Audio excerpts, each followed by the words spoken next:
Revelation isn't confusing because it's deep. It's confusing because we're reading it wrong. And I don't mean you personally. I mean almost everyone, including teachers, churches, and study guides. If you've ever opened Revelation and felt overwhelmed, intimidated, or quietly thought, maybe I'm just not smart enough for this video is for you. Because the confusion isn't a failure of intelligence.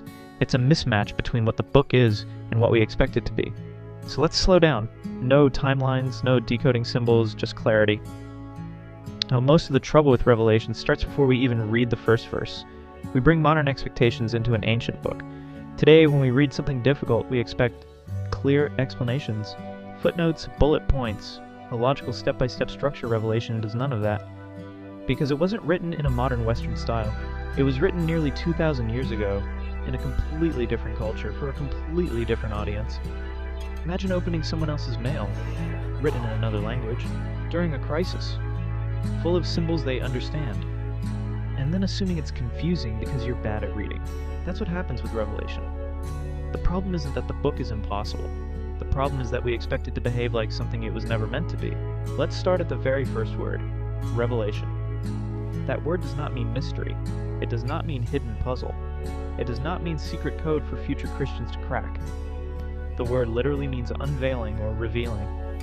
In other words, the book introduces itself as something meant to be shown, not buried. Revelation 1:1 says this is something God made known. That matters, because somewhere along the way, we flipped that idea upside down.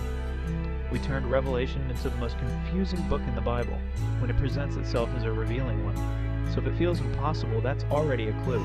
Something about how we're reading it is off. Now here's the part that really trips people up. The symbols, beasts, numbers, horns, scrolls, stars falling from the sky. This is where many people think, no, okay, now I'm definitely out. But symbols don't exist to confuse. They exist to communicate quickly to the right audience. Revelation was written to 7 real churches, named in chapter 1, who were living under pressure, persecution, and fear. Symbols allowed the message to be understood by insiders, travel safely, speak emotionally and powerfully. This kind of writing was common in the ancient world. What feels strange to us would have felt familiar to them. The issue is not that Revelation is symbolic. The issue is that we try to read symbols like instruction manuals, and symbols don't work that way. Here's something important and calming. Revelation never asks the reader to predict dates, identify modern nations, decode technology, fear the future, map events onto the news.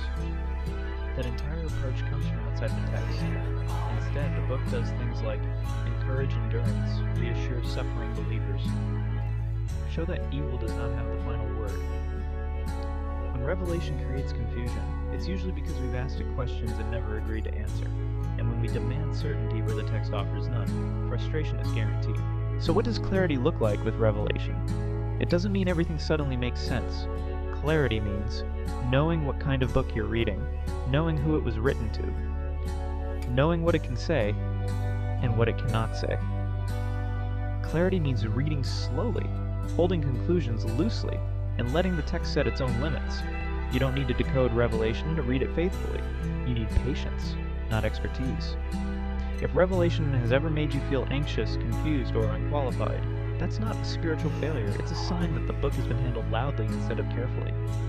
Revelation was given to help people endure, not panic, to reveal hope, not hide truth.